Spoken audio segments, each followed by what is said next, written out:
Institute for Ethics Symposium on Ethics and Terrorism.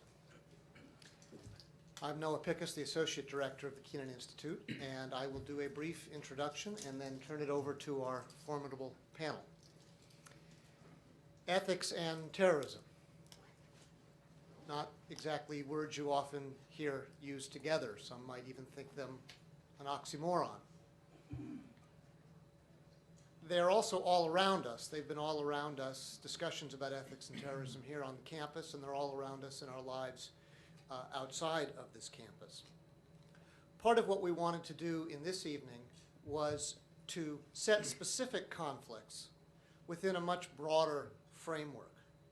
A lot of what the Kenan Institute for Ethics does is try to combine or to balance a commitment to moral reflection on the one hand and to action, individual action, political action on the other, to try and bring together both an attention to complexity and to focus on clarity.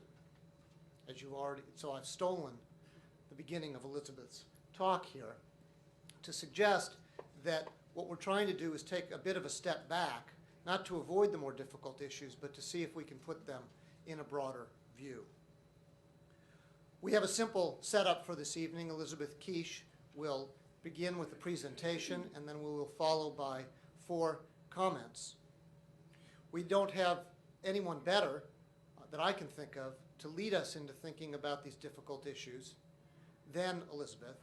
Many of you know is the director of the Kenan Institute for Ethics and an associate professor of the practice in political science and philosophy, who writes both about human rights and about moral judgment. And I think you can see the convergence of those two in thinking about issues of ethics and terrorism. Our panelists, who will all speak one after the other, let me introduce them all here. They've been asked just to comment for 5 minutes to get the ball rolling, if you will, for a conversation amongst all of us. There's a microphone here for afterwards. And we will start with Ruth Grant, who is a professor of political science and philosophy here at Duke. She is chair of the Kenan Institute for Ethics Faculty Council. Her most recent book is on hypocrisy and integrity, and she has been leading a Duke faculty colloquium that is producing an edited volume entitled Speak No Evil, Moral Judgment in the Modern Age. Ruth will be followed by David Wong, professor and chair of the Department of Philosophy, also part of the Moral Judgment Group and a member of the Kenan Institute Faculty Council. And David has written on a wide range of issues, including moral relativism and Confucian thought, including a recent published book on Confucian ethics. After David, we'll hear from Craig Kocher, the acting director of the chapel and the director of religious life here at Duke, followed finally by Ebrahim Moosa, an associate research professor in the Department of Religion at Duke, who is also co-director of the Center for the Study of Muslim Networks, which quite recently has received funding for work and research on Muslim ethics. And Ebrahim has written on Islamic thought, including Islamic law, theology, and ethics. So as you see, we have quite a wide range, all from a broadly ethically trained perspective, but nonetheless coming from different angles and different directions. And with that, I will let this evening begin. So, Elizabeth.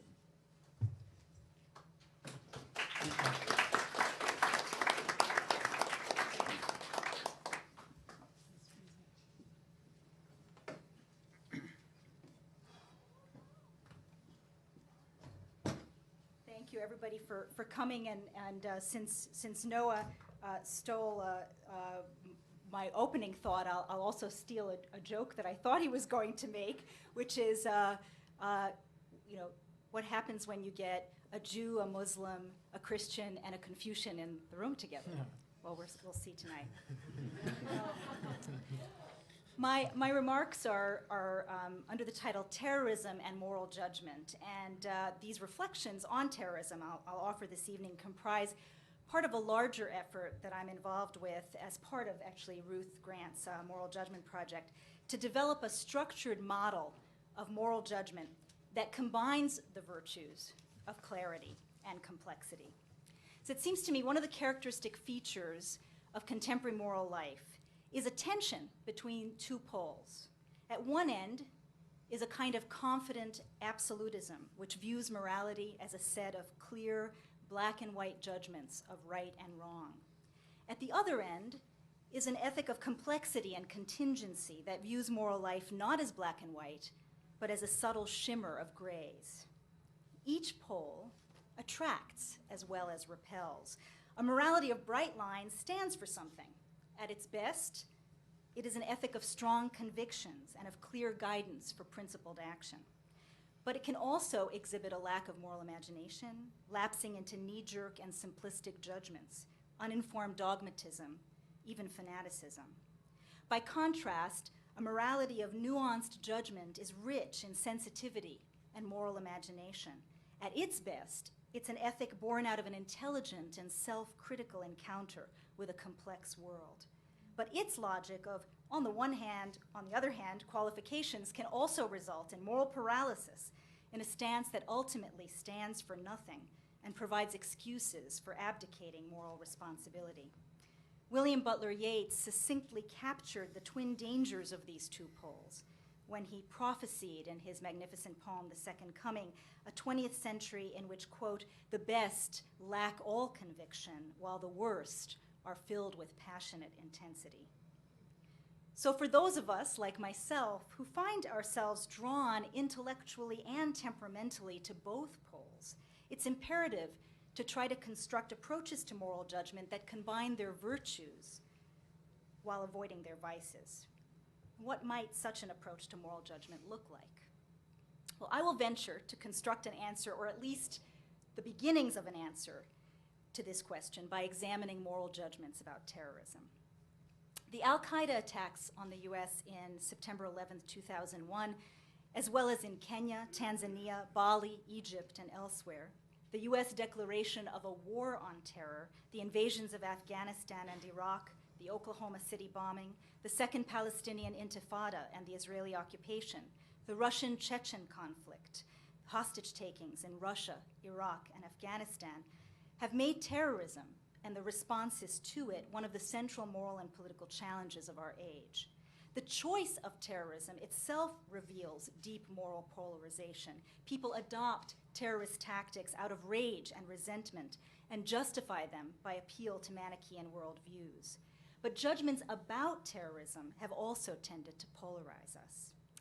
Indeed, one of the striking features of moral judgments about terrorism in the aftermath of September 11th, particularly in the United States, has been the emergence of a Manichaean rhetoric about a global war on terror that labels terrorism and all terrorists as utterly evil, and at the same time brands any attempt to articulate a more complex moral judgment, whether about terrorists or about the causes they advocate or appropriate ways of responding to terrorism or the conditions that promote or obstruct terrorism, as a lapse in moral judgment.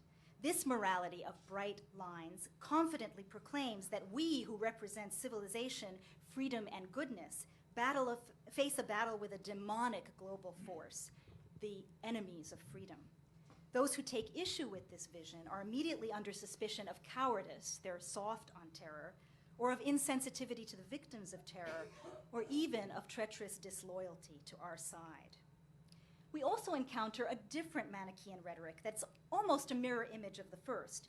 In this, the critique of terrorism is regarded as a distraction from the true source of evil, which is American imperialism or Israeli or Russian state terror, and the resort to terrorist tactics by the victims of these forces is portrayed as an inevitable and reasonable response.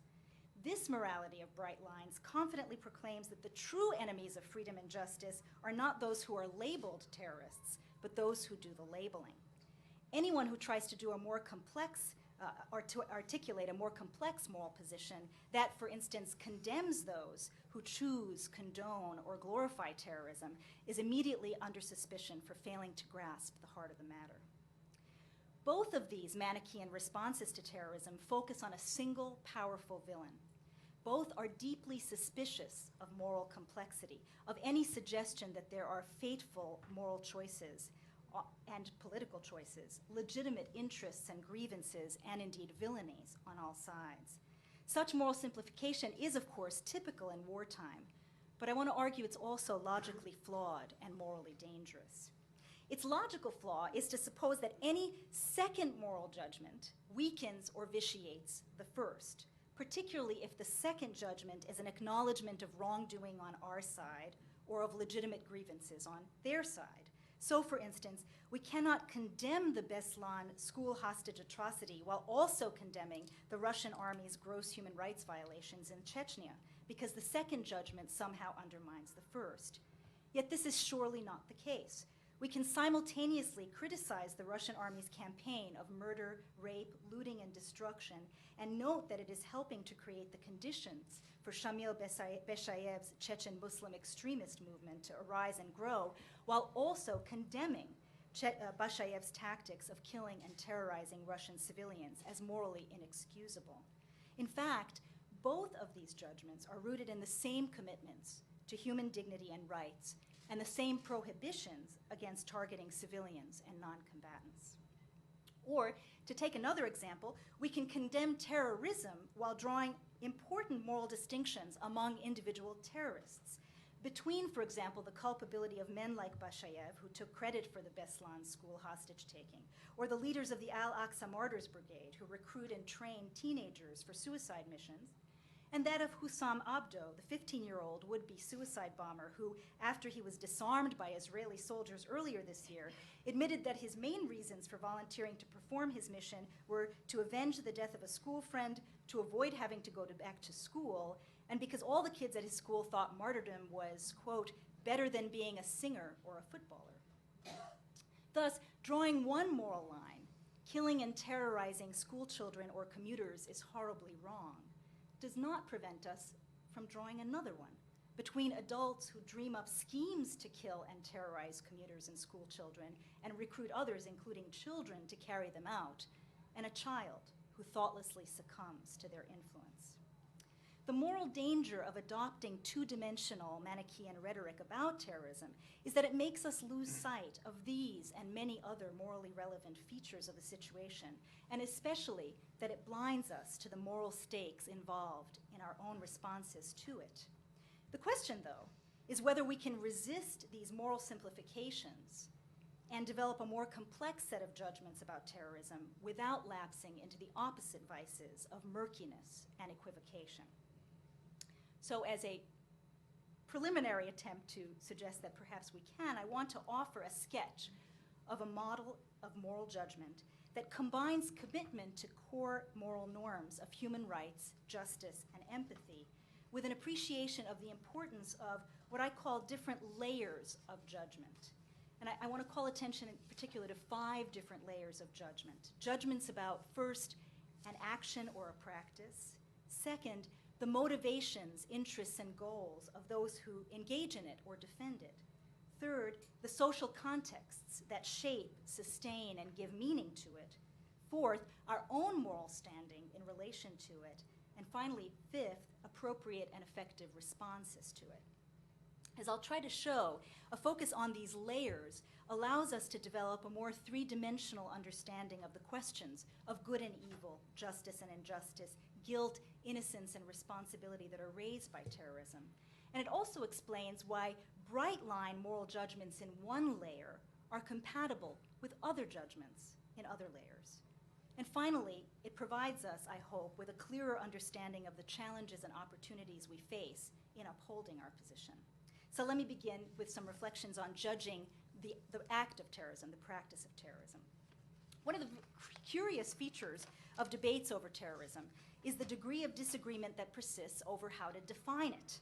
The United Nations, for example, has no official declaration on terrorism, but rather a hodgepodge of 12 conventions that outlaw specific terrorist acts, from hijacking to hostage-taking. Commentators differ on whether terrorism can be committed by states or only by non-state actors, on whether its targets must be civilians, on whether victims must be selected at random so that assassination, for instance, since it's targeted, would not count as terrorism, on whether terrorism can only occur in peacetime, so that the same action in wartime would count as war crimes, not terrorism, and on whether all terrorist acts must explicitly aim to cause widespread terror or to influence the behavior of a target group or government in a particular way. I will mean by terrorism the deliberate use of violence against civilians or non-combatants in the pursuit of an ideological cause. Terrorism, in other words, is a form of violence that targets civilians, selecting its victims randomly or symbolically. And so on my definition, I think this is very morally important, both states and non-state actors can and do engage in terrorism whenever either states or non-state actors deliberately target civilians or non-combatants. Terrorism is wrong because it uses force against harmless and defenseless individuals who should not be targeted. It violates a core norm of human rights and of moral and legal conventions about legitimate uses of violence. This principle of non-combatant immunity is at the heart of the Christian just war tradition, but it also appears in many other ethical traditions. So, for example, the ancient Hindu laws of Manu provide a detailed list of targets that a warrior may not strike, including, quote, anyone asleep, without armor, naked, without a weapon, not fighting, looking on, or engaged with someone else. The moral logic underlying the principle of civilian or non-combatant immunity draws a bright line to protect civilians in the same way that a ban on torture does. It states that it's never morally permissible to resort to the tactic of targeting civilians, no matter how just your cause, nor is it permissible to employ torture or terrorist violence because your opponent does. Just as with torture, so with terrorism, there is debate over whether there are extreme circumstances in which that ban can be overridden. In a ticking bomb scenario, is it permissible to torture a suspect in custody if no other alternative is available for gathering the information that will save lives? And in what Michael Walzer has called a situation of supreme emergency, when the very survival of a community is at stake, is it permissible to violate the ban on terrorist tactics if no other tactics are likely to work? These are agonizingly difficult moral questions. However, I want to suggest that there's little evidence that any actually existing terrorist movement has arisen out of a situation of supreme emergency or in a context where no other alternative was available.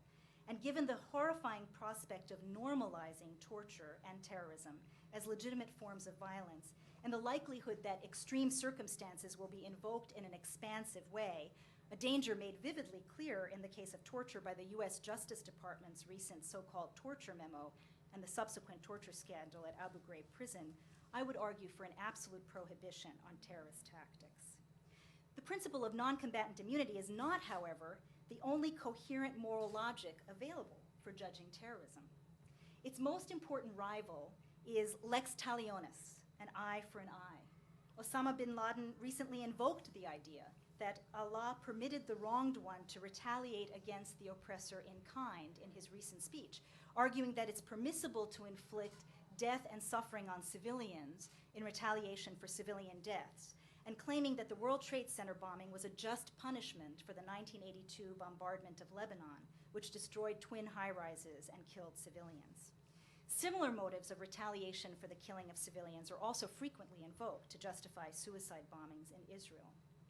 It's important, I think, to recognize the appeal of such ideas of retributive justice and to clearly champion an alternative moral vision of non-combatant unity based on individual human rights and dignity, both on principled grounds and on the grounds that it has a better chance of making our world less ferocious and more humane. There is, however, and this is one of the places in my argument that I'm most struggling with, there's an important difficulty raised by the competing moral judgment about terrorism that it is justified retaliation for civilian deaths. On my definition of terrorism, terrorism is limited to intentional targeting of civilians. Now, David Rodin recently offered an alternative definition of terrorism where he argued that it was intentional or reckless or negligent targeting of civilians. And I appreciate and sort of share the moral impulse that is driving that argument on his part. But ultimately, I want to conclude at the moment at least, as I've been thinking about this, that on the whole it's best to limit the meaning of terrorism to such deliberate acts, whether they're committed by states or non-state actors. That is to say, to expand the definition of terrorism to include reckless or negligent civilian deaths seems to lose something that's morally important about the choice to deliberately target civilians or non-combatants. There's something very important about that, in a way similar, I suppose, to the distinction between first-degree murder and manslaughter. But this way of defining terrorism does draw a sharp moral distinction between intentionally inflicted civilian deaths and civilian deaths inflicted as a byproduct of military action, deaths that are frequently labeled with the awful euphemism, which I really hope we can somehow get rid of collateral damage. But from the point of view of civilians and their loved ones, the death and suffering inflicted unintentionally is indistinguishable from that inflicted deliberately.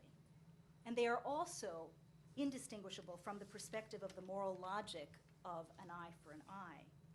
It is very sobering, for example, to consider that while it's extremely difficult to come up with reliable estimates, it may be the case that more non-combatants were killed in the American invasion of Afghanistan than died in the attacks of September 11th.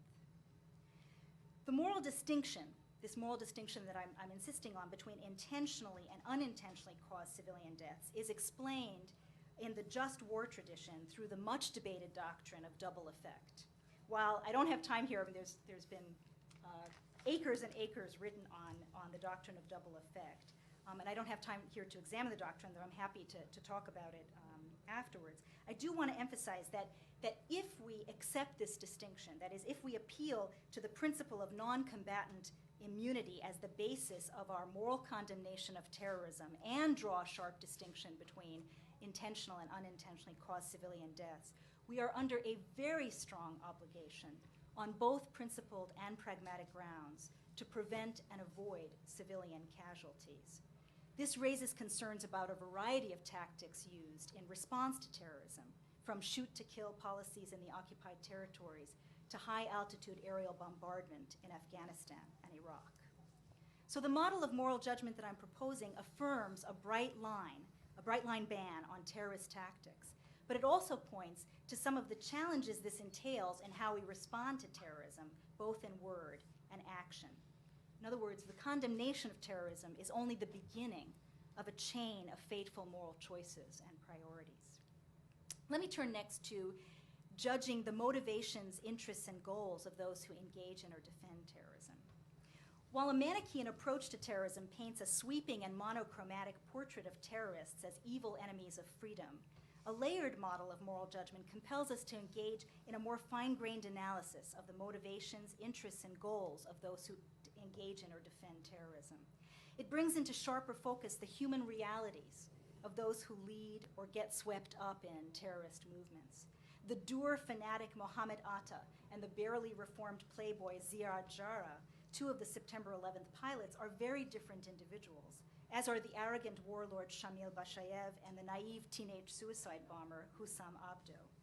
Bringing them into focus does not obscure the horror of their deeds, but it prompts us to think more deeply and intelligently about how they came to engage in them, to examine, for instance, how a cult of martyrdom gets established and what it will take to dismantle it. It allows us, too, to judge individual terrorists more fairly, not as interchangeable perpetrators, but as individual human beings who, in different ways, came to participate in evil.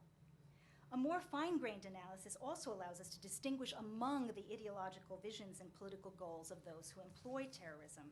Sweeping generalizations about a single global network of terrorists bent on destroying freedom blinds us to the particularities of al-Qaeda's vision of theocracy and makes us ill-equipped to reach out to those who are best positioned to argue against it. It also blinds us to the just causes and legitimate grievances that have become entangled in terrorist movements, such as the Chechen and Palestinian people's desire for recognition and autonomy, or their opposition to the indignities and deprivations of occupation and of a brutal war of attrition. We can condemn an action while rendering a distinct judgment about whether it was performed in a just or an unjust cause, as, for example, the South African Truth and Reconciliation Commission did when it condemned torture unequivocally whether it was committed by policemen defending the apartheid regime or by anti-apartheid activists, while also making it clear that apartheid was an unjust system and opposition to it a just cause. Such layered judgments are most likely in the long run to lead to stable solutions. My third layer is that of judging the social contexts that shape, sustain, and give meaning to terrorism. One of the leitmotifs of the Manichaean rhetoric about terrorism is that all attempts to identify root causes are, in effect, attempts to blame the victim. A layered model of moral judgment shows, however, that a crucial aspect of judging terrorism is understanding and evaluating the social contexts that sustain it. Far from blaming the victims, who as civilian non-combatants are tragically blameless, this analysis will likely point, in part, to a broader network of people and institutions who bear partial responsibility for terrorism through what they teach in schools, preach in houses of worship, and advocate in the media. For example, those who've created a cult of martyrdom among Palestinian youth, as we saw in Hussam Abdo's case. It will also point to the ways in which governments and other institutions and groups have helped create the conditions in which terrorists can recruit followers. From the brutality of the Russian destruction of the Chechen capital of Grozny to the indignities of Israeli occupation. These broader assessments of what people on all sides of a conflict have done and are doing to make terrorist action more likely is essential to waging an intelligent war on terror. My fourth layer is judging our own moral standing in relation to terrorism. While condemning terrorism in all circumstances, a layered moral analysis does not take for granted that terrorists are the only actual or potential wrongdoers in the situation. An important layer of moral assessment is to come to critical and intelligent judgments concerning our own moral standing in relation to a particular terrorist movement or incident. If, as is so often the case, there are victims and perpetrators on all sides of a conflict, a moral vision that denies this and portrays one's own side as a blameless victim or a paragon of virtue cuts off all possibility of the kinds of mutually beneficial negotiated solutions that deprive terrorist organizations of the widespread resentment and indignity that fuels their work. The Russian-Chechen conflict, for example, will, I believe, never be resolved unless there is an acknowledgement on both sides of the horror suffered by civilian victims in Beslan and Moscow, as well as those throughout Chechnya. And finally, judging appropriate and effective responses to terrorism. While I obviously can't now offer a detailed analysis here of the complex moral, political, military, and strategic judgments that need to be made to develop appropriate and effective responses to terrorism, I want only to suggest that a layered model of moral judgment is much better suited to the task than a Manichaean vision of a simple battle between good and evil. If the ultimate goal is a global consensus that terrorism is not an acceptable use of force, and a world in which terrorist movements languish and die out rather than grow, then we need to respond to terrorism in ways that are likely to build such a global consensus in the longer term. There's obviously room here for a great deal of disagreement about the best strategies to pursue, but without a clear and honest assessment of the motives and context fueling terrorism and of our own standing in relation to them, we run a far greater risk of adopting strategies that sow the seeds of future atrocities in our present efforts to fight the war on terror. So what I've tried to do, I know very sketchily here, but is to sketch the beginnings of a model of moral judgment that combines a clear and principled stand against terrorism and for human rights and non-combatant immunity with an appreciation of the complexities of judging terrorism. It is, after all, an imaginative identification with the victims of terror that propels us to work for a world free of terrorism. But it will take more than sheer resolve and military might to achieve this goal. Manichaean moral responses, while tempting in their stark simplicity, blind us to the moral stakes involved in judging terrorism and in responding to it. Combating terrorism requires us to cultivate our capacities for nuanced and critical moral judgment. Thank you.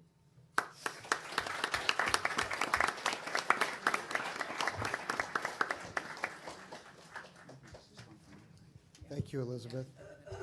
Ruth, do you want to just, panelists can speak from, Yeah, I'm happy to speak from the table. Can you That's all fine, yeah. Can you all hear me?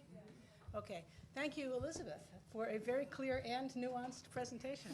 I want to start my remarks by some ruminations about that those two poles that Elizabeth started off with, because it seems to me that in academia in particular, our characteristic vice is not Manichaeanism. Our characteristic vice is much more likely to be the paralysis and abdication that comes from nuance, sophistication, and qualification.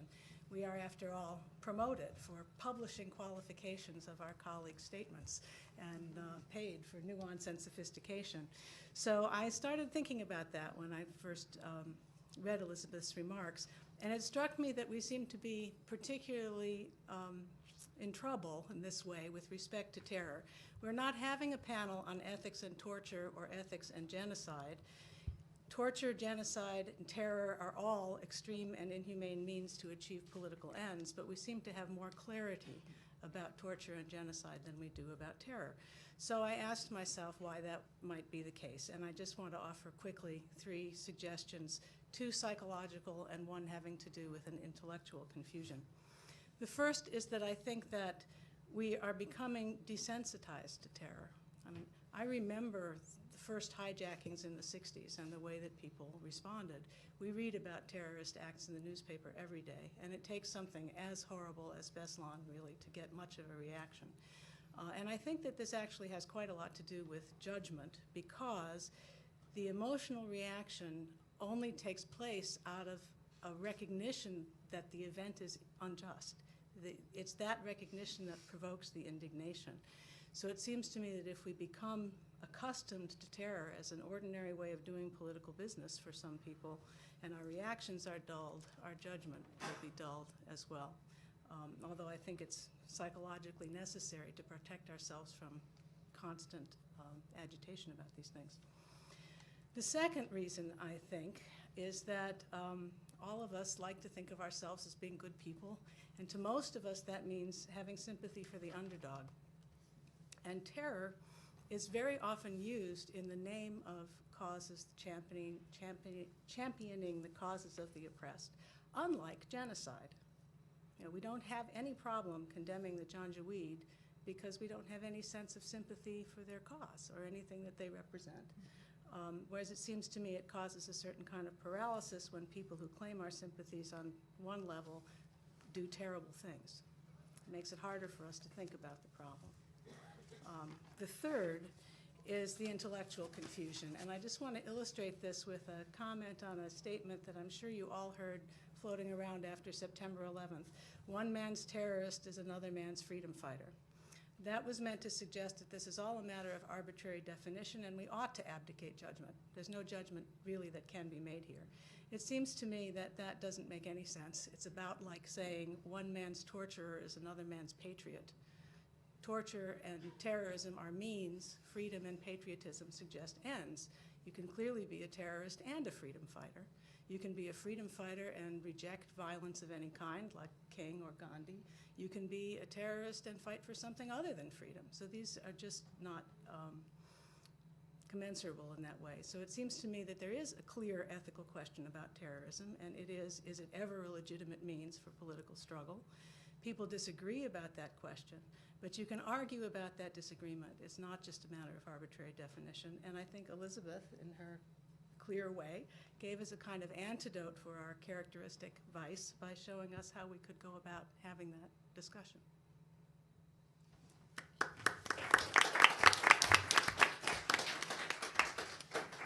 Thank you, Ruth. David? Well, I'll swing to the other pole and say a little bit more about the moral dangers of moral Manichaeanism. Evil, yes, can arise from those who are convinced of their own righteousness and who believe themselves to be opposing malignant perpetrators of evil. These perceptions of the righteous self and the malignant other work to weaken the power of constraints used to wage war on the enemy.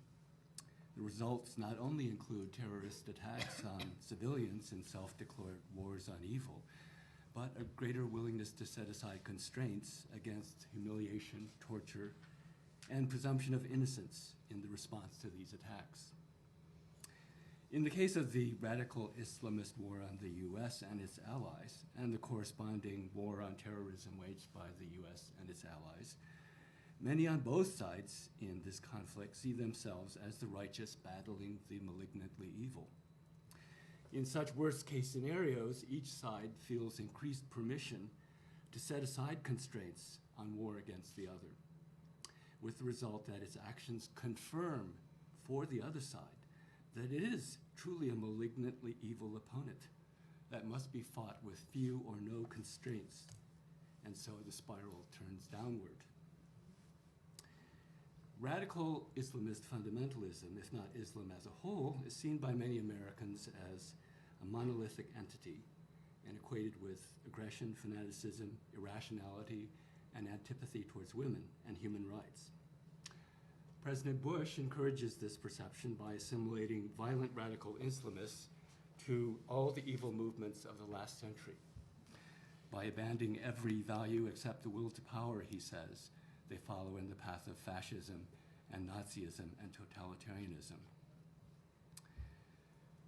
If we look at the writings of Sayyid Qutb, perhaps the most influential Islamist fundamentalist of the 20th century and a staple of the Islamic education of generations of jihadists, including Osama bin Laden, we do not see a brutish and savage enemy, whether or not we agree with his criticisms of the US, whether or not we see him as extreme.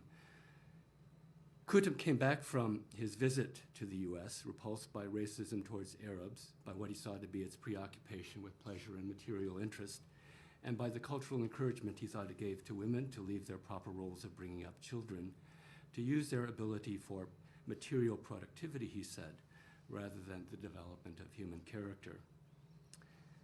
Qutb's underlying analysis of what has gone wrong in the West centers on the secularization of its societies, on the segregation of religion to the otherworldly dimensions of life. The end result, he thought, is the domination of pleasure and material interest, with a sham of spirituality in the few realms of Western life supposedly oriented towards the spiritual. Now, compare these remarks with the ones that the Christian evangelist Jerry Falwell made after the attacks of September 11th. He said, "I really believe that the pagans and the abortionists and the feminists and the gays and the lesbians who are actively trying to make that an alternative lifestyle, the ACLU, People for the American Way, all of them who try to secularize America, I point the thing in their face and say, you helped this happen." When Falwell went on to characterize the attacks as God's judgment on America for throwing God out of the public square, out of the schools. The abortionists, he said, have got to bear some burden for this because God will not be mocked. After the furor erupted over these remarks, Falwell stated that the terrorists were alone responsible for these attacks. But his initial remarks accurately indicate that radical Islamists are far from alone in their condemnation of materialistic trends in American society and in their rejection of the cultural changes associated with the movement for gender equality. And it must be said that many of us who would find ourselves surprised and probably alarmed by agreeing with Falwell on anything also lament the American preoccupation with pleasure and material interest and its influence on American foreign policy. It is too close for any moral comfort that the US has allied itself with two authoritarian states, Saudi Arabia and Egypt, from which nearly all the hijackers of September 11th came, and that has been exceedingly mild in its criticisms of these governments for the way they have treated its citizens. It is difficult to brush aside the perception of many Muslims, many of them not at all militant jihadists, who see, in the words of John Esposito, a world dominated by corrupted authoritarian governments and a wealthy elite, a minority concerned solely with its own economic prosperity rather than national development, a world awash in Western culture and values in dress, music, television, and movies, and Western governments as propping up oppressive regimes and exploiting the region's human and natural resources. However much truth there is in these perceptions, radical Islamists are guilty of the same kind of misperceptions as those who characterize them as willing nothing but their own power. It is their moral failure to see the more complex truth, not only of what the US inflicts, but what it has to offer. They fail to see us as plural and complex, as not only supporting and perpetrating oppression, but sometimes also acting on behalf of human dignity. And their perceptions, right or not, are far from justifying terrorist attacks on civilians. Here I would maintain that not an absolute prohibition, but one that must not pass except in cases of supreme emergency, as Elizabeth put it. On the American side, we would be acting wrongly and foolishly if we were to see ourselves as responding to nothing but brute savagery. We would not only be easing the way for another Abu Ghraib, but making it easier for us to shrug off the collateral damage, the death and injury of civilian non-combatants we cause in military interventions with questionable connection to our struggle against groups like Al-Qaeda. We would fail to understand what we are up against, including the bad reputation in the Middle East that we have partly earned all on our own. There is a more subtle way, and this is perhaps this swings a little bit more to the other pole, in which we distort our own thinking when we simply mirror the Manichaeanism of those opposed to us. The more we create for ourselves an atmosphere of imminent threat from an incomprehensibly savage enemy, the less patience we will have for taking the time to learn about the people we take to be our enemies, to learn in a much more specific detail what kinds of threat they pose to us, about their internal diversity and varying motivations. The attacks of September 11th created a sense of looming threat and urgency that persists in lesser degree to this day and will undoubtedly flare up again with the next attacks, whatever and wherever they will be. Our ignorance of what we were up against exacerbated that sense of threat and made decisiveness and aggressive response the preferred virtues for many Americans, over reflective, tempered, and nuanced response, over taking the time to learn more, say, about the possible connections between Iraq and Al-Qaeda, or the actual threat posed by Iraq in terms of nuclear and biological weapons, or the time to actually discuss and assess the sweeping vision of making Iraq a beacon of democracy that would transform the Middle East. I don't pretend to say that the choice was clear at the time the president decided to wage war on Iraq. Though I opposed this decision, I did not think that there was an obviously right one to make. The sense of threat and urgency exacerbated by our ignorance really does put pressure on the ability to strike the right balance between decisiveness and careful deliberation. We cannot go on weighing arguments on the other side indefinitely. But if we choose to act more on the basis of a possibility of threat rather than solid knowledge of its likelihood, if we choose to act on the hope of accomplishing sweeping change rather than a realistic sense of how such change could be accomplished, we should at least acknowledge that this is what we are doing, not try to persuade ourselves that we know what's right after all with certainty. It's only in this way that we can take proper responsibility for the consequences of our choices when they do not turn out as we had hoped.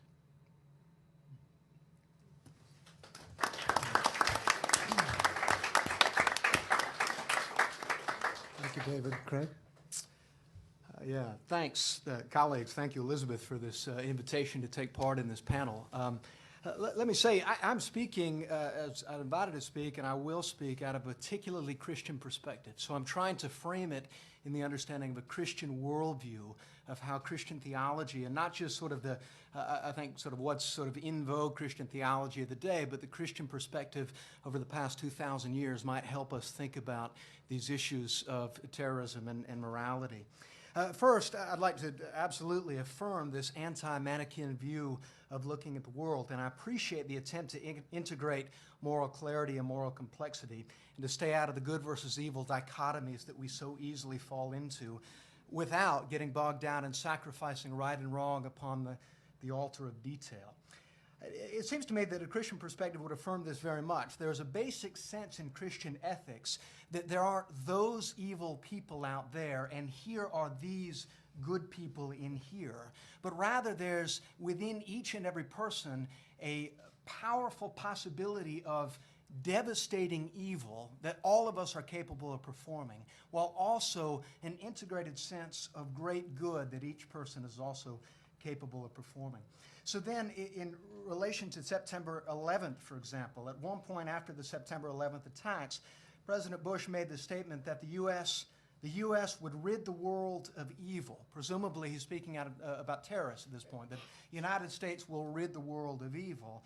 And as one colleague commented, how does President Bush plan on ridding the entire world of evil? I can't even rid my own heart of evil, right? So there's a sense in which evil is out there, but it's also very much in here, and we're dealing with that. I think one of the layers in which Christianity might be helpful in is this layer between individual organizations that perpetrate terrorism or acts of violence against innocents and states that perpetrate acts of violence or social terrorism or acts of aggressive individual violence against innocents. And it seems to me that Christians might be able to speak to this because they have a primary identity rooted in the church, which then by definition does not have the bounds of a nation state. And so it can absolutely criticize both state-sponsored terror, as in the example of the Russian army's looting and raping and so forth of Chechen civilians, but also condemning the Chechen extremists who kill and terrorize Russian civilians. The Christians and a Christian identity that stays away from too close of an affiliation with flag or constitution allows a safe distance to be critical of a flag, a nation state, or individual groups that perpetuate these acts of violence. The next three or four layers I want to affirm but skip through because I thought they were great. Social context and important of understanding what's going on within social context out of which terrorism grows and so forth. So I want to go to the last point. That was such a moving and a helpful paper, and as Elizabeth said in her last point, that perhaps it was her last point that wasn't as well developed. So that's where I might critique it just a little bit. And perhaps where a Christian perspective, again, might be helpful. And again, that last point was judging, or last layer, I should say, was judging the appropriate and effective responses to terrorism. It seems to me that the focus on reconciliation that the Christian church can offer is hugely important in this. That it's important to understand that as Christians, Christians are those who follow Jesus, who called on his disciples to love their enemies, which is a radical way of looking at the world and viewing the enemy as not one to be defeated, but to be loved, which is, I think, a really critical piece for reconciliation. Love in a way that seeks reconciliation between those who have inflicted pain and those who have received pain. Or St. Augustine said that the only way to overcome evil is by forgiving it, but yet forgiveness that holds open the possibility of reconciliation and redemption. So at the core of Christian understanding is that violence can never be redemptive, though I'm open to the possibility, as just war theory might suggest, that violence might prevent more violence from happening. I think that's possible. And yet I don't believe that violence can be in itself redemptive or actually be the means of finding and seeking reconciliation between parties. And so it seems to me that the South African Truth and Reconciliation process that Elizabeth mentioned in her piece, though done in a secular sort of way, although presided over by an Anglican bishop, of course, in Desmond Tutu, is the best example of this kind of Christian thinking. And at the heart of this process, justice looks more like redemption or reconciliation than Manichaeism.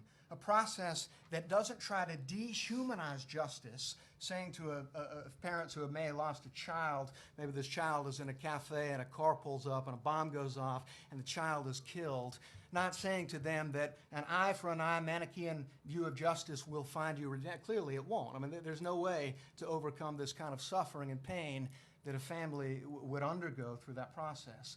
And so with a reconciliation process, having the person, the perpetrator, be a human being in front of them, so as not to dehumanize evil, but to put a human face on evil and allow for conversation to take place that might lead to a redemptive process that would develop out of that relationship. Seems to me an appropriate way to think about a response, at least a Christian response, to terrorism. I'd like to close like this. Dr. Keesh quoted the poem from William Butler Yeats' The Second Coming at the beginning of her paper to describe that chaos that may be unleashed in a world in a Manichaean worldview.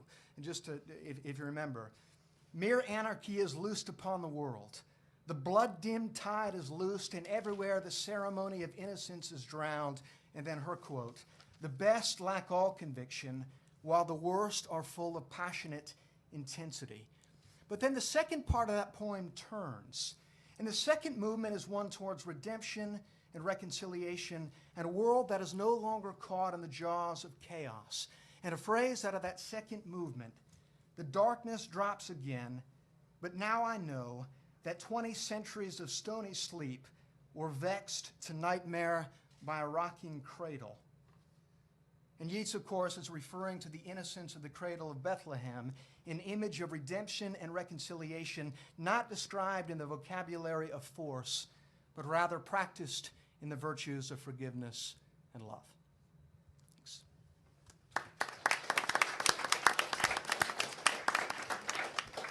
Thank you, Craig. Lastly, Ebrahim. Thank you. Thank you for inviting me here, and thank you, Elizabeth, for starting a conversation and provoking several levels of discussion and inquiry that I'm glad that this opportunity has arisen, although if yesterday was not a Muslim holiday, I would have had possibly more lines than just a few telegraphic responses.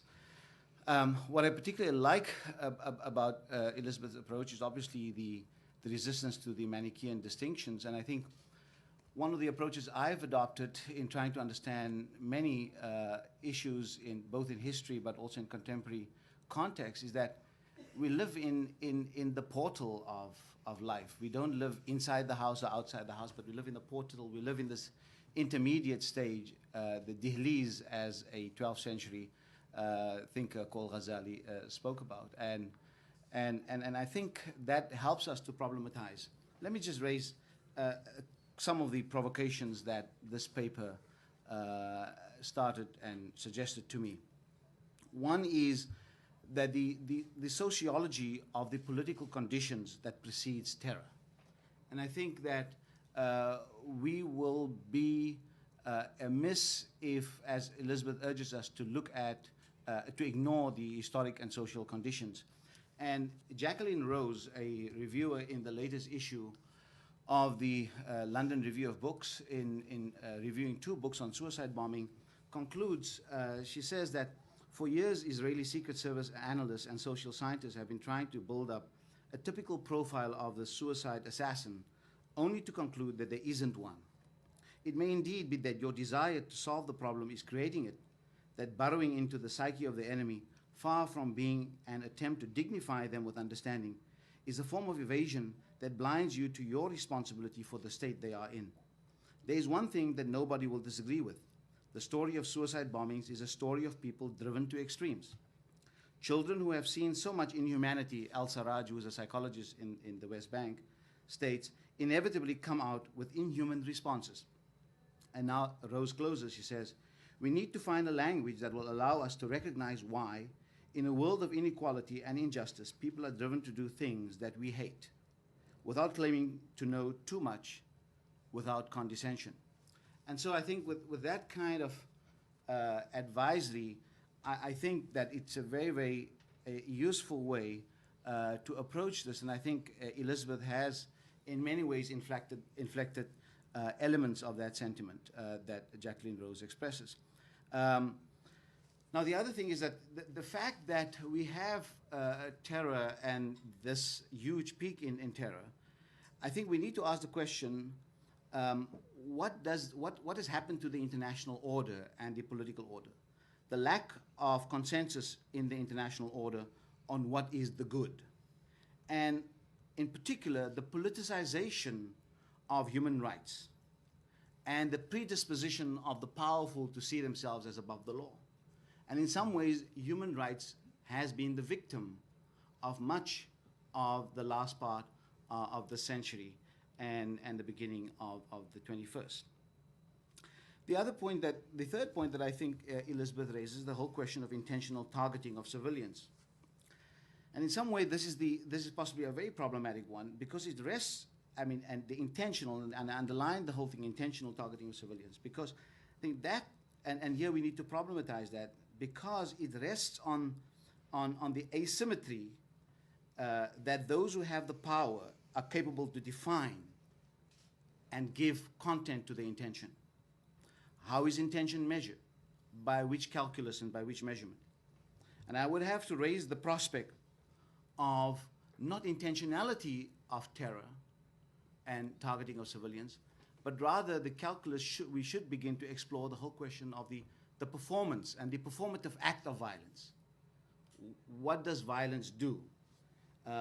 Because non-state actors and Al-Qaeda and others also make the claim that their uses of violence result in collateral damage too. So they would see those victims of 9/11 and other places, etc., as means to an end. And I think the whole philosophy of violence and even retaliatory violence inscribes some of this.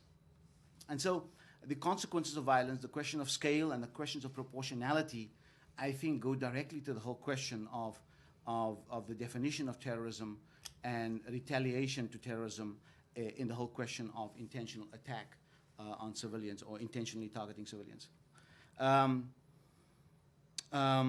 I think I cannot agree more, as I said earlier, with Elizabeth about the Manichaean rhetoric and the way that rhetoric precludes us from examining the root causes of terrorism that she's drawn our attention to.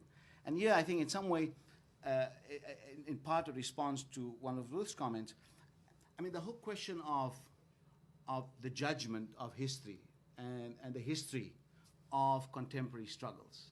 I think the memory and where do we cut off the whole question of when does the historical memory kick in? Does it kick in after World War II? Does it kick in 300 years of Western imperialism? And how does that memory work and operate in terms of the responses to contemporary developments? And I think often that historical memory is lost, and we immediately come into making very, very absolute and totalitizing statements in our responses to terror.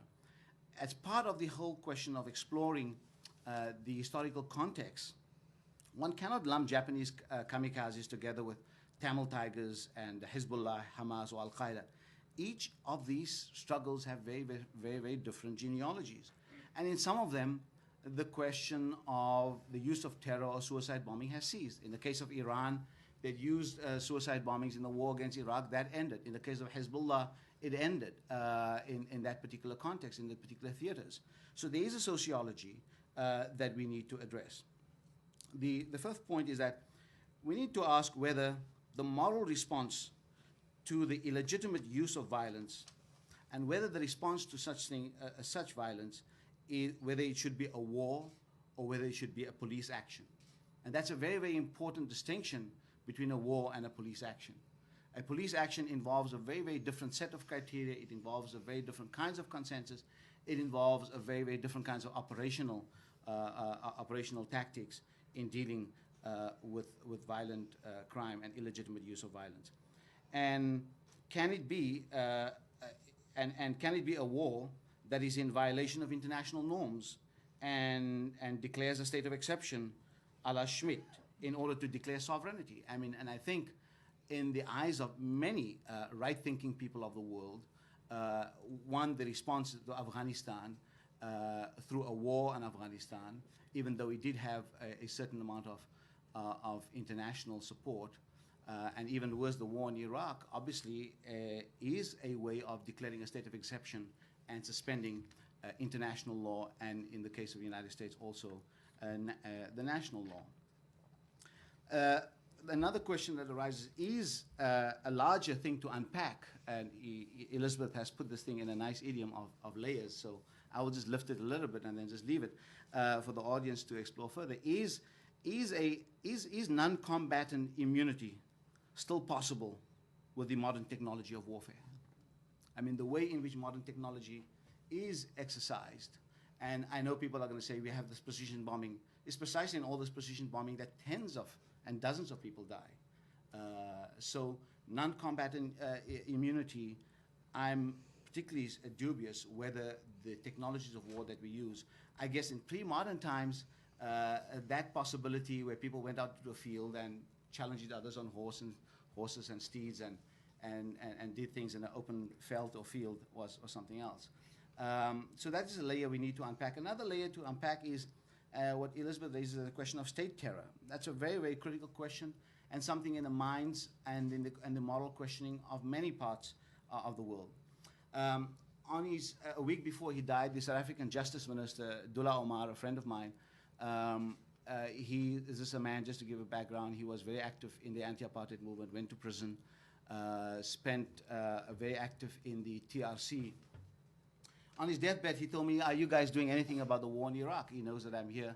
And I said, yes, he says, and his last word was, "This is a crime against humanity." And this is the perception. So this is a larger question to unpack in the way in which state terror is exercised.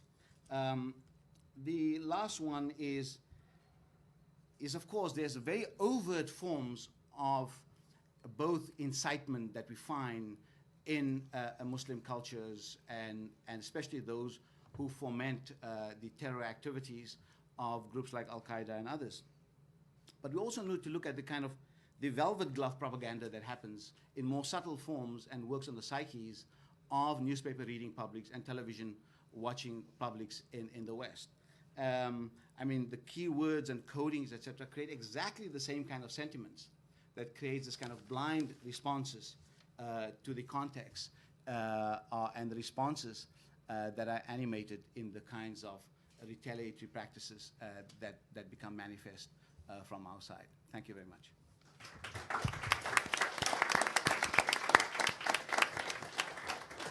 Thank you, all of the panelists. We were just treated to, I suppose, an exercise in nuance and complexity, but delivered with a significant degree of sharpness and even eloquence at times. So we're all in your debt.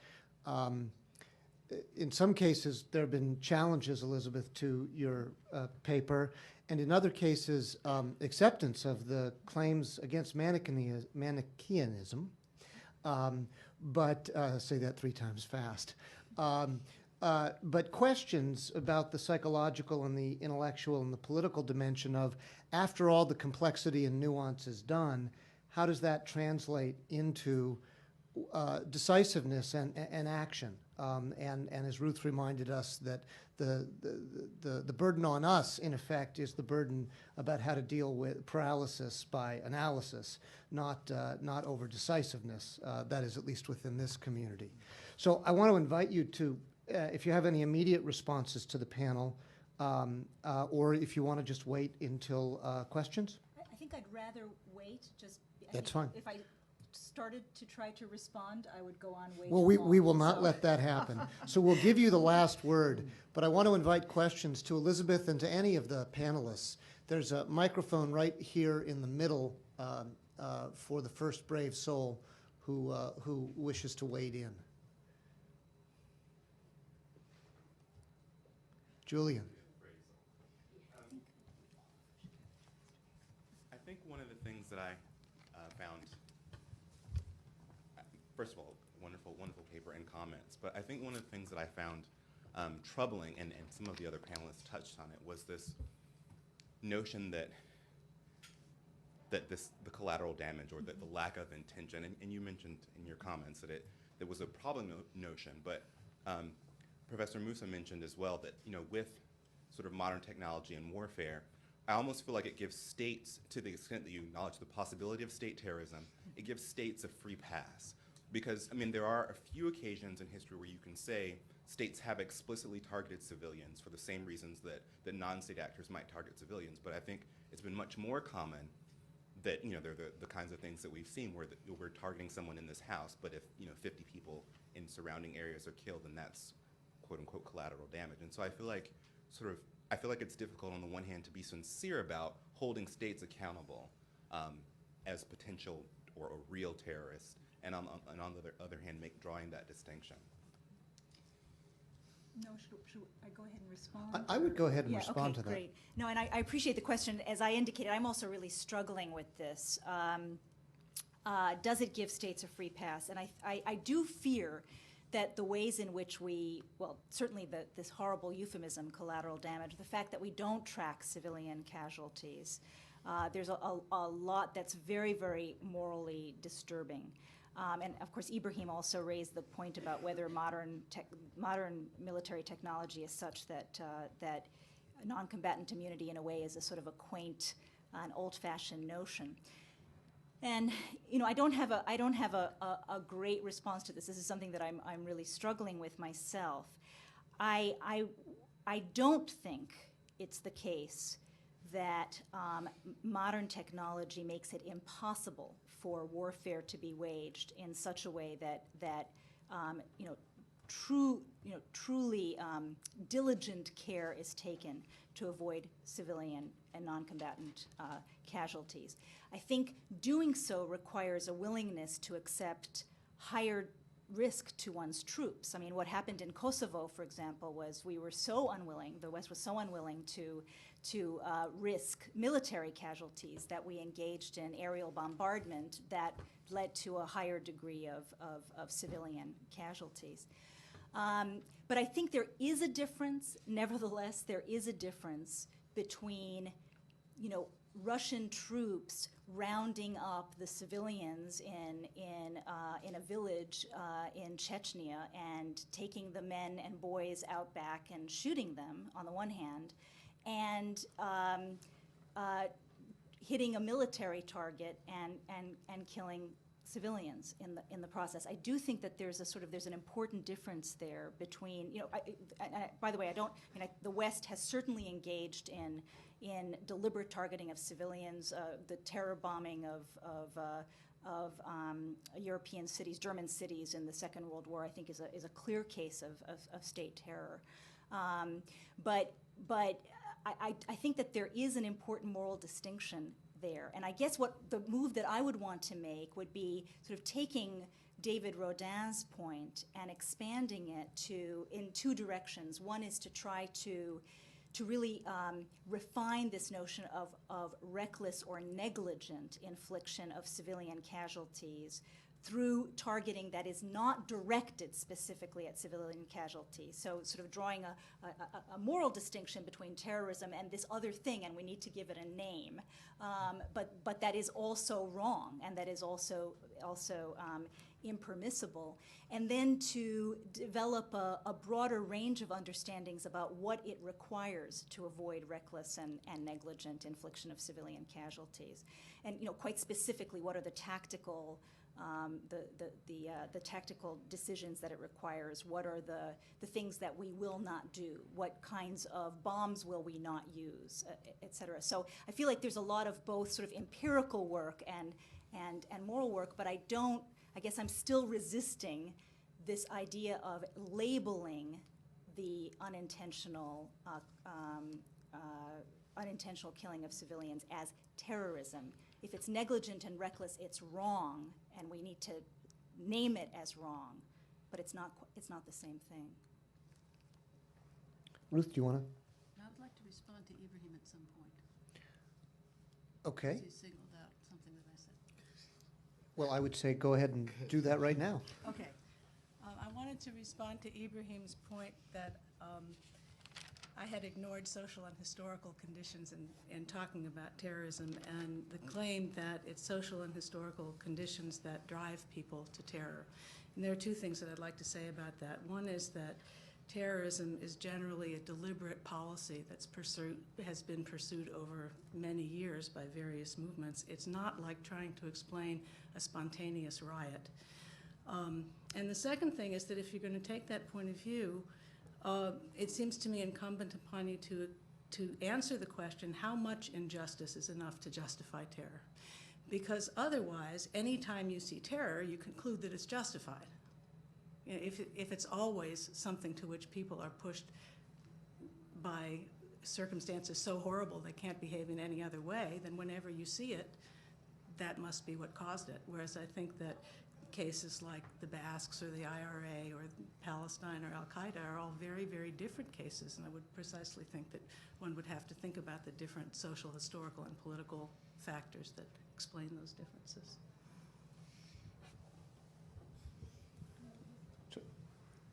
I'm sorry, Ebrahim, did you want to respond, or? I can't see. It will just be a brief one. I'm in part in agreement with Ruth, but I think the question about how much injustice is justified to use coercive violence, that question goes back to the use of state violence too. I mean, there is a predisposition to make Basque violence and IRA violence more respectable than making Al-Qaeda violence or Hamas or Hezbollah violence make it look as a different kind of calculus. Also, the further question, but that's not what Ruth said. This is what I'm talking about from a different context. The other thing is that, I mean, the root question goes back to the immunity that states have in the use of violence. And I think the whole question of the monopoly of coercive violence in nation states and how that becomes the engine of all kinds of violent narratives in societies across the globe, I think is a very fundamental issue. Now, I know the human rights dispensations in a non-coercive way try to put that and try to curb states from violence. But as my earlier remark, that the big problem is that we are lacking very effective international mechanisms to resolve problems within societies and between states. And I think in the absence of that, this massive explosion of violence is almost a direct result. Thank you. Question? First of all, I'd like to thank you for your wonderful paper, and especially your nuance and the definition of terrorism. But what I was wondering is that whenever you have a definition, the definition must be applied to a particular referent. So how do you, what is the moral judgment behind the application of your definition to particular groups or individuals? So how do we apply that and call them terrorists? For example, we have no problem with calling Al-Qaeda terrorists, which they are, a terrorist group. But you may have like non-state groups who may attack Muslims, like after 9/11. Do we call them terrorists also, or don't we call them terrorists? So what is the moral judgment behind applying this definition? Great, thank you. That's a really good question, and it does raise this question about, in a sense, sort of criminality as criminality versus terrorism, or can a crime be an act of terrorism? The way I define terrorism is it's deliberate infliction of violence against civilians or non-combatants with an ideological purpose. I would tend to think that and Ruth's remark just a few minutes ago suggested this as well, that there's a sense in which terrorism is a chosen tactic. There's something sort of semi-organized about it. So, for example, I would draw a distinction. I would tend to draw a distinction between kind of an immediate eruption of vigilante violence versus an organized vigilante group. So, like the Ku Klux Klan was a terrorist organization. Okay, that was an organized group that set out to target non-combatant civilians, African Americans. That was a terrorist group.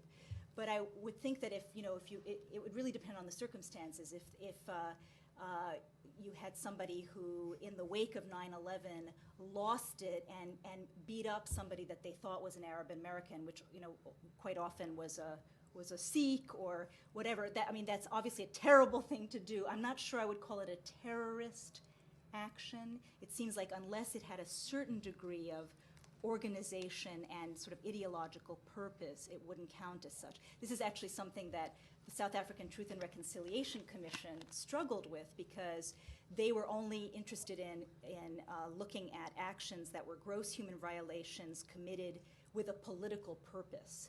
And there was a kind of a decision point and a gray area sometimes that they struggled with, where somebody beat up and killed either a white person or a black person. Well, was that a politically motivated action, or was it still a horrible thing, but was it a crime, an individual act of murder or vengeance?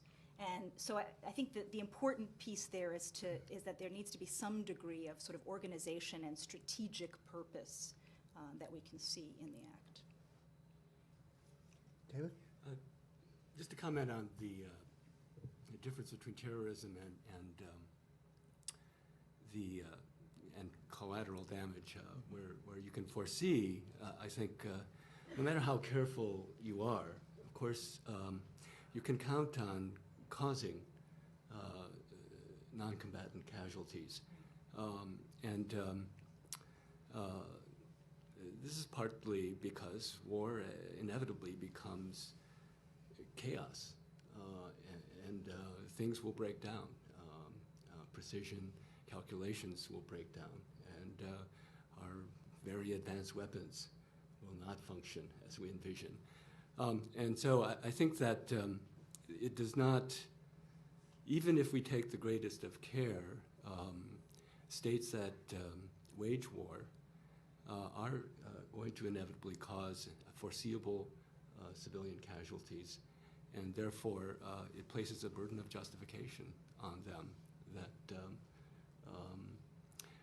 this is not to say, I guess I would also say that there is a difference between slaughtering civilians for the sake of demoralizing a whole society into surrender and causing foreseeable civilian casualties.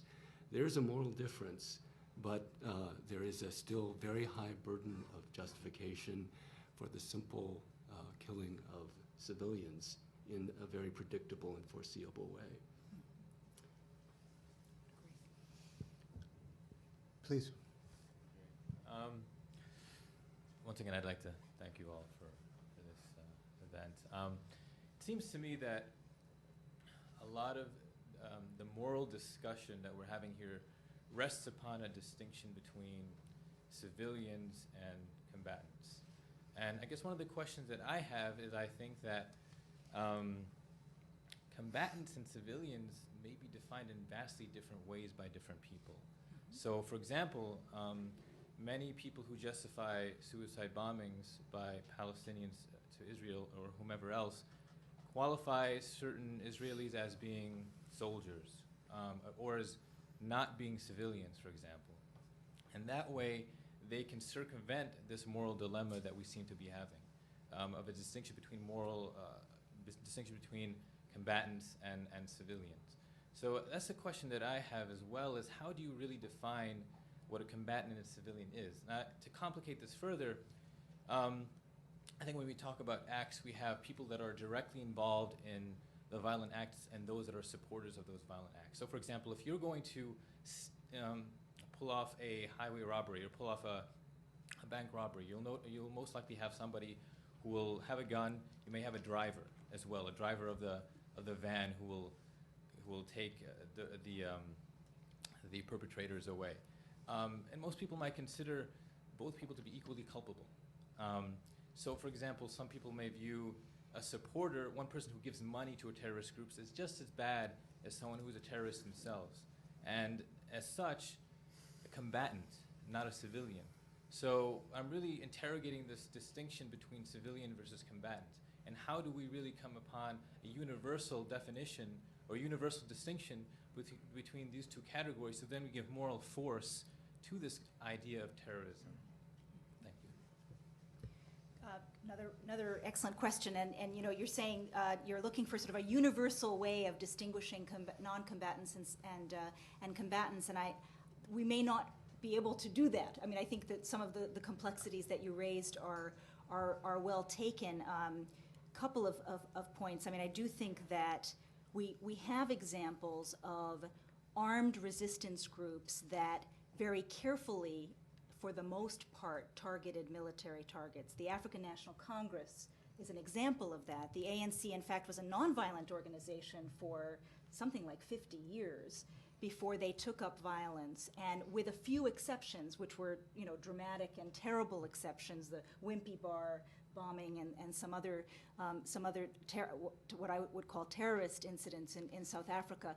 They primarily targeted military targets, whether property or people. Now, you know, I think that there's a very sharp distinction between that and blowing up a bus, a commuter bus, or something like that. So I think that there are situations where you can draw the line very, very clearly. There are gray areas, and I think that one of the reasons why the non-combatant-combatant distinction often falls down in wars of occupation is that occupying soldiers, realize that the population is resistant to them, is against them. They're also the fighters are in amidst the population, and it can become very, very difficult to draw the distinction.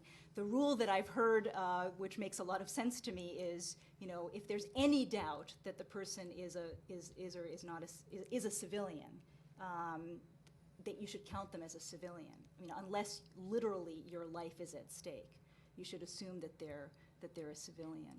So yes, the line can be difficult to draw. I guess a lot of really important moral lines are difficult to draw. So I would still think that it's important to try to draw it. May I add Ruth? just one small thing. I don't know how much this helps, but it seems to me you can also distinguish between targeting indiscriminately and discriminately. If you blow up a bus, you have no idea who's on that bus. It doesn't matter to you, really. And that seems to me to be a separate category that characterizes many kinds of terrorist acts. Craig?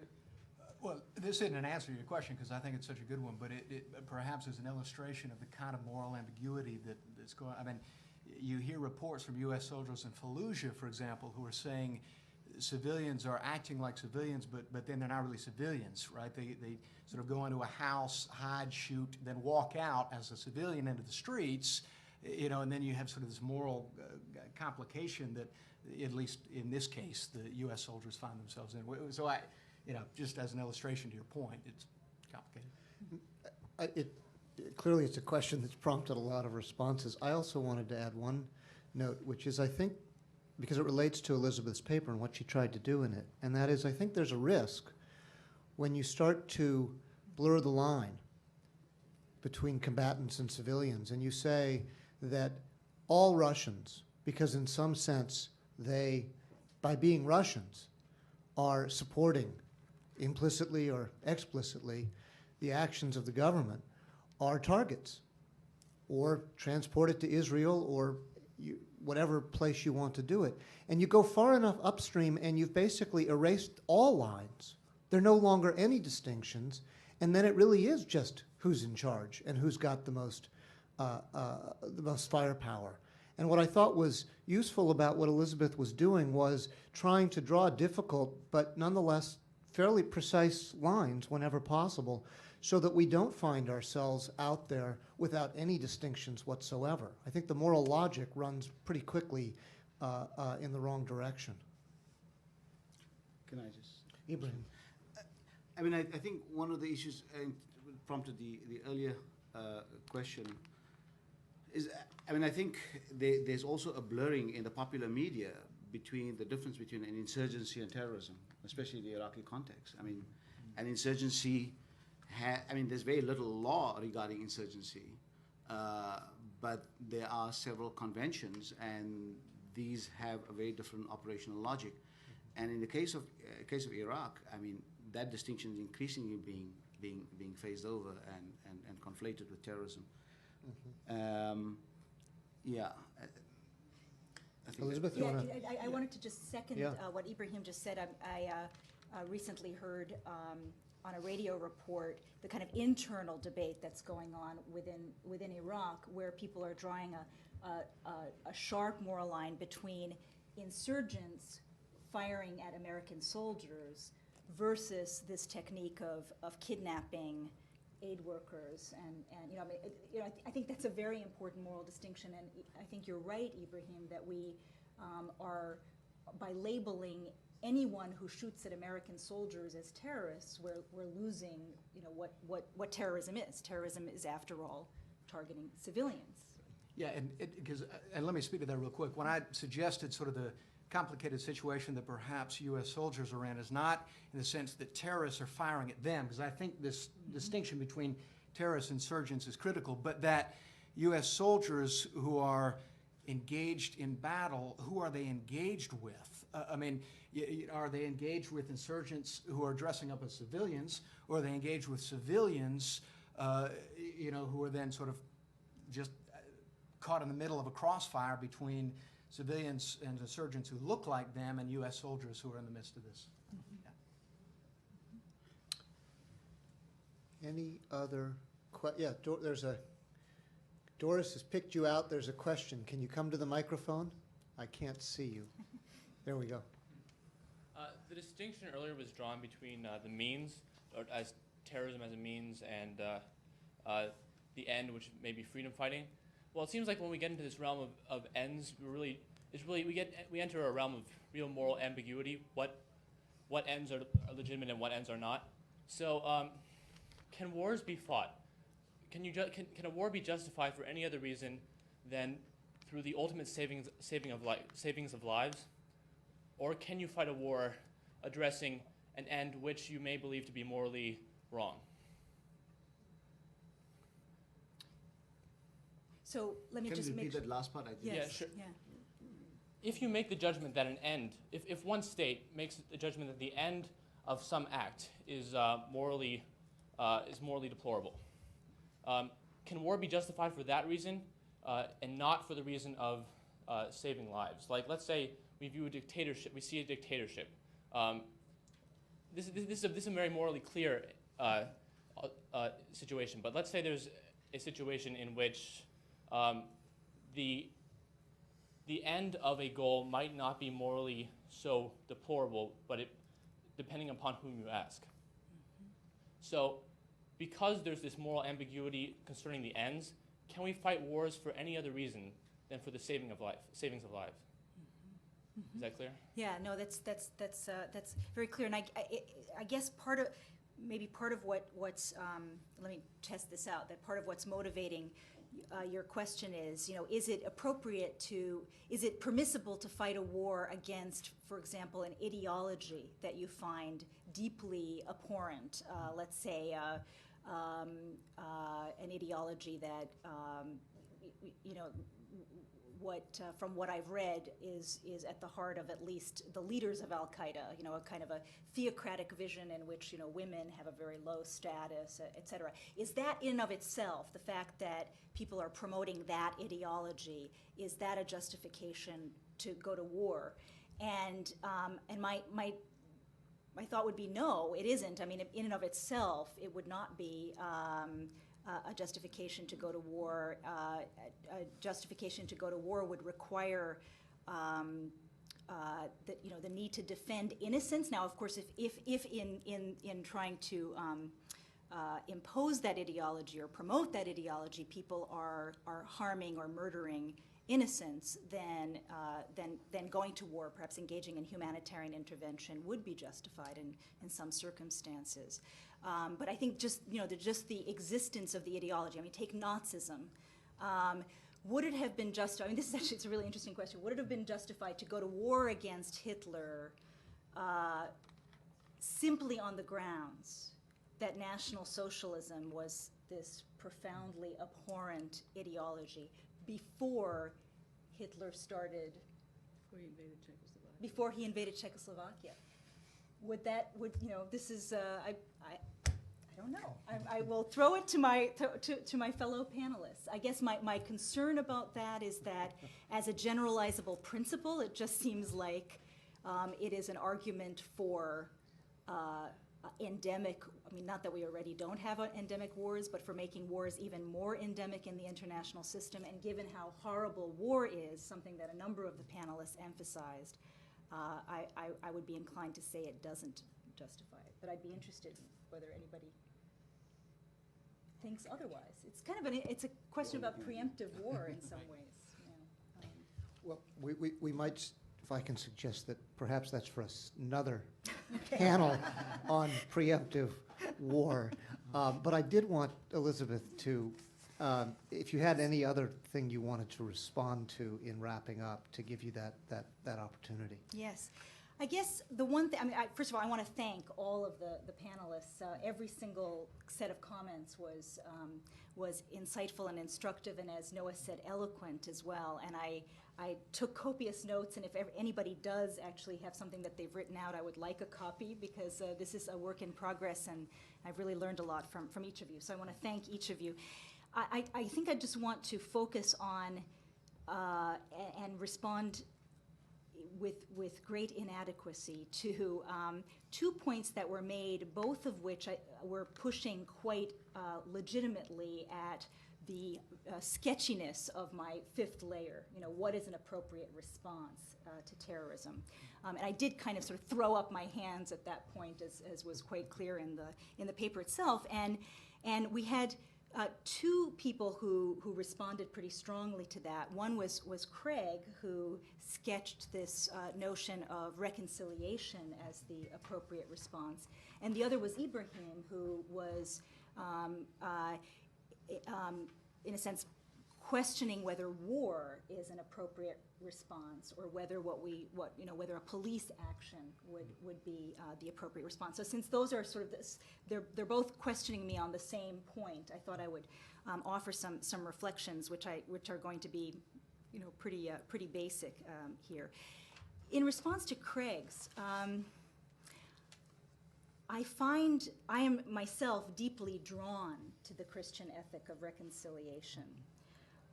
And found certainly the South African Truth and Reconciliation Commission's way of invoking that ethic, and in a secular context, as you said, giving it kind of civic force, extraordinarily inspiring. It's harder for me to see reconciliation as, in a sense, a first. Well, I guess part of what I want to say is that it's hard for me to offer reconciliation as a general response to terrorism. I think that that is a situation where, just as in South Africa, acts of reconciliation needed to occur in a very specific context of acknowledging the victims and perpetrators on all sides. Acknowledging the harms that were done on all sides. And so I can imagine, although at the moment this may seem extraordinarily hopeless, but I can imagine, I certainly fervently hope, that we will have movements towards reconciliation in the Israeli-Palestinian conflict, that at some point that we will get leadership on both sides that will enable us to move to that. And same with the Chechen Russian situation as well. But it's hard for me to envision it as a kind of general response, because I do think that, for instance, it's not clear to me what a politics of reconciliation with Al-Qaeda would look like. I just can't see it, and maybe it's a lack of moral imagination on my part, but I really can't see it, and so it strikes me as something that really would have to depend on the particular context. Then to Ebrahim's point about war versus police action, I was also definitely drawn to the notion of some sort of police action as the best response to Al-Qaeda. But I also think that in some cases, the line is a very, very difficult one to draw. That is to say, what we're talking about in these situations is, it's a forceful response to an organized military group. And so once I started to think about, well, what would it have taken to respond to Al-Qaeda as a police action? It's not clear to me that what it would have taken would have been dramatically, it might have been different from trying to topple the Taliban regime and saying that what we're trying to do is topple the Taliban regime. But it would still have required sending soldiers, essentially, to Al-Qaeda strongholds. I think we still would have, we don't, I can't envision a sort of standard police action of saying you're under arrest. It would have still taken basically an exertion of military force. So I'm not sure how helpful that distinction is, or maybe I'm just not seeing where it's helpful, but I've not seen it as that helpful. Ibrahim, did you want to briefly respond, and then I don't have we the will last close word. out? I don't have the last word, but I just thought that, I mean, I think I think the problematic is to essentialize Al-Qaeda, and secondly, it is May well be. to make it into something that is extraordinary and a state of exception. And whereas in fact, if you look at the sociology of Al-Qaeda is a condition. It's a condition of such complexity that it seems to be, and I think you alluded to it, it's simplistic to address it and to do the whole thing of getting it by its head. And of course, when I meant by police action, I don't mean your normal thing of a Barbie or policeman going there, but it means a kind of imaginative police action in which you need collaboration of a number of nation states, etc., and a very imaginative way to do so instead of war, because in Afghanistan, the victims were, the Taliban have all fled, Al-Qaeda has relocated, and the citizenry of Afghanistan were the major casualties. And I mean, and just on the last thing about the thing about humanitarian militarism in Iraq. I mean, the question that the last questioner asked about, can you fight an ideology, and would that be I mean, that's in the realm of prophecy. I mean, how are you going to predict that you're going to save so many thousands of people, etc.? I mean, politics and prophecy, and I guess we do have a condition of prophecy and politics, so it might not be an unusual way of thinking. Well, on that note, we will bring things to a close. Thank Elizabeth, thank all of our panelists, and all of you for coming.